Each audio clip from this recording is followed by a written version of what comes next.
ఇప్పుడైతే నేను పచ్చడి ప్రిపేర్ చేస్తున్నాను ఫ్రెండ్స్. మొత్తం అన్నీ అయితే ఉడికాయి అనమాట. ఇవన్నీ ఇందాక ఉడకబెట్టాను కదా, ఇంకా అలాగే చింతపండు అయితే పక్కన నానబెట్టేసుకున్నాను. తగినంత ఉప్పు అయితే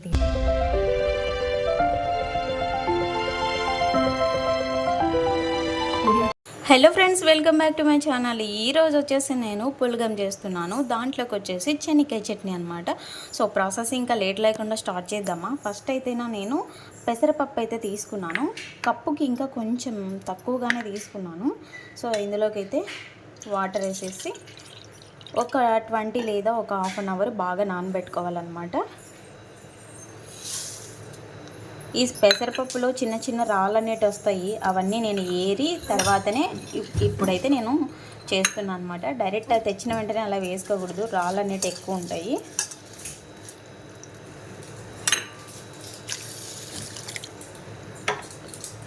ఓకే ఫ్రెండ్స్, వీటిని ఒక హాఫ్ అన్ అవర్ అలాగ పక్కన పెట్టేద్దాము.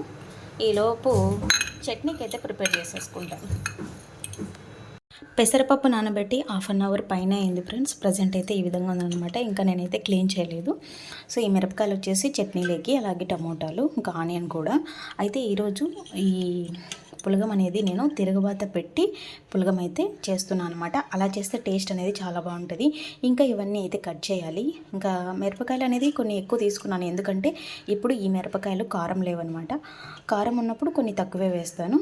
సో ప్రాసెస్ అనేది చూస్తూ ఉండండి. ఫస్ట్ టైం ఛానల్ చూస్తున్నట్లయితే ప్లీజ్ లైక్ చేయండి, షేర్ చేయండి, సబ్స్క్రైబ్ చేసుకోండి.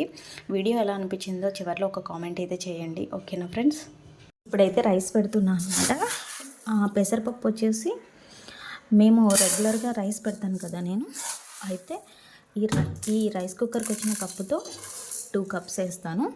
తర్వాత వచ్చేసి 3వ కప్పుకి కొంచెం హెల్త్గా వేస్తాను అనమాట. నేను ఎప్పుడైనా ఆఫ్టర్నూన్ చేసే రైస్ ఈ విధంగా చేస్తాను. ఇందులోకి తగినన్ని పెసరపప్పు నేను తీసుకున్నాను అనమాట. సో మీరు ఎక్కువ చేసుకోవాలనుకున్న వాళ్ళు కొంచెం పెసరపప్పు అనేది ఎక్కువ వేసుకోవచ్చు.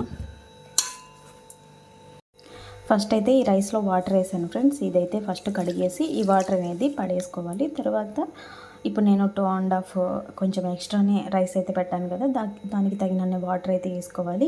ఈసారి పెసరపప్పు వేస్తున్నాను కాబట్టి వాటర్ అనేది ఒక 2 కప్స్ అలా ఎక్స్ట్రాగా యాడ్ చేసుకోవచ్చు అనమాట. ఎందుకంటే పెసరపప్పు కూడా ఉడకాలి కదా. సో మనము కరెక్ట్గా ఈ కొలతలతో ప్రకారం వేసినామంటే మళ్ళీ ఇంకా నాన్మాల్ పడే ఛాన్స్ ఉంటుంది. అంటే నాన్మాల్ అంటే ఉడికినట్టు ఉంటుంది కదా, ఆ విధంగా ఉంటుంది అనమాట. So 1 cup 1.5 cup water extra వేసినా ఏం కాదు.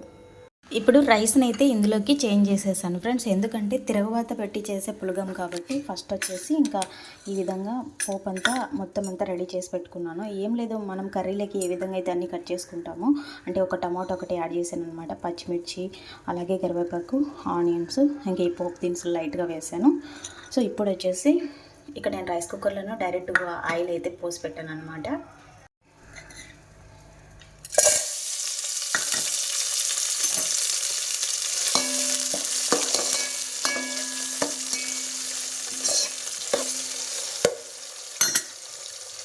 కొంచెం బ్రౌనిష్గా వచ్చేంత వరకు వెయిట్ చేసి తర్వాత ఇంక రైస్ వేసేసి ఉప్పు వేసేసి డైరెక్ట్ ఇంకా మనం రైస్ కుక్కర్లో అయితే పెట్టుకోవచ్చు. ఈ పెసరపప్పు కూడా నీట్గా కడిగేసుకొని పక్కన పెట్టేస్తాను ఫ్రెండ్స్. అయితే ఏంటి అంటే బాగా ఈ పొట్టు అంతా రావాలి, మొత్తం అన్నీ తట్టుకుంటే దాదాపు 1 అవర్ వరకు అయితే బాగా నానబెట్టేసేయాలి. నేను నానబెట్టింది ఒక హాఫ్ అన్ అవరే కాబట్టి సో కొంచెం లైట్గా పోతుంది, మిగతాదైతే ఉంటుంది. ఉన్నా పర్వాలేదు, విటమిన్స్ ఉంటాయి కాబట్టి నో ప్రాబ్లము. పోపు అయితే బాగా వేగింది ఫ్రెండ్స్. మరీ ఎక్కువ వేయించినామంటే మాడిపోయే ఛాన్స్ ఉంటుంది అనమాట. అందుకనేసి ఇంక ఇప్పుడు రైస్ అయితే వేసేస్తున్నాను.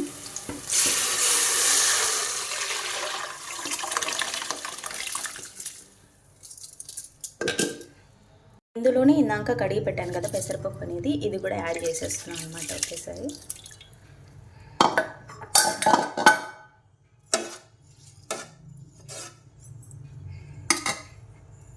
ఇది రైస్ కుక్కర్లో అయితే పెట్టేశాను ఫ్రెండ్స్. ఇప్పుడు తగినంత ఉప్పు అయితే వేస్తున్నాను అనమాట. ఇంకొక విషయం ఏంటంటే ఇందులోకి లైట్గా పసుపు కూడా యాడ్ చేసుకోవచ్చు. నేనైతే పసుపు వేయట్లేదు అనమాట.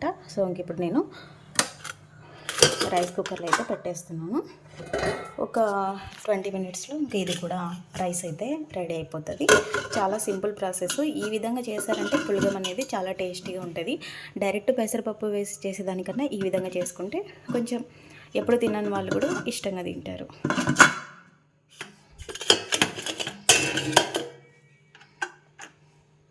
చట్నీకి అయితే ఇలాగ శనగకాయ పప్పులు అయితే బాగా ఎంచి పక్కన పెట్టేస్తాను ఫ్రెండ్స్. ఇప్పుడైతే నేను ఇవన్నీ ఉడకబెట్టేస్తున్నాను అనమాట. టమోటా, ఆనియన్, పచ్చిమిర్చి. సో ఉడకబెట్టి ఎందుకు చేస్తానంటే నేను రోట్లో దంచుతాను కాబట్టి ఈ ప్రాసెస్ అయితే ఫాలో అవుతాను. సో ఒక్కొక్కసారి ఆయిల్ వేసి ఎంచుతాను కూడా. ఇప్పుడైతే ఈ ప్రాసెస్ అయితే చేస్తున్నాను, టేస్ట్ బాగుంటుంది అని చెప్పేసి పులగంలోకి. సో ఇంక ఇప్పుడైతే ఇది బాగా ఉడకాలి. ఇప్పుడైతే నేను పచ్చడి ప్రిపేర్ చేస్తున్నాను ఫ్రెండ్స్. మొత్తం అన్నీ అయితే ఉడికాయి అనమాట. ఇవన్నీ ఇందాక ఉడకబెట్టాను కదా. ఇంకా అలాగే చింతపండు అయితే పక్కన నానబెట్టేసుకున్నాను. తగినంత ఉప్పు అయితే తీసుకున్నాను అనమాట. సో నేను ఇప్పుడు ఈ కారం అనేది, పచ్చడి, శనగకాయ చట్నీ అనేది నేను రోట్లో దంచుకొని వస్తాను ఫ్రెండ్స్.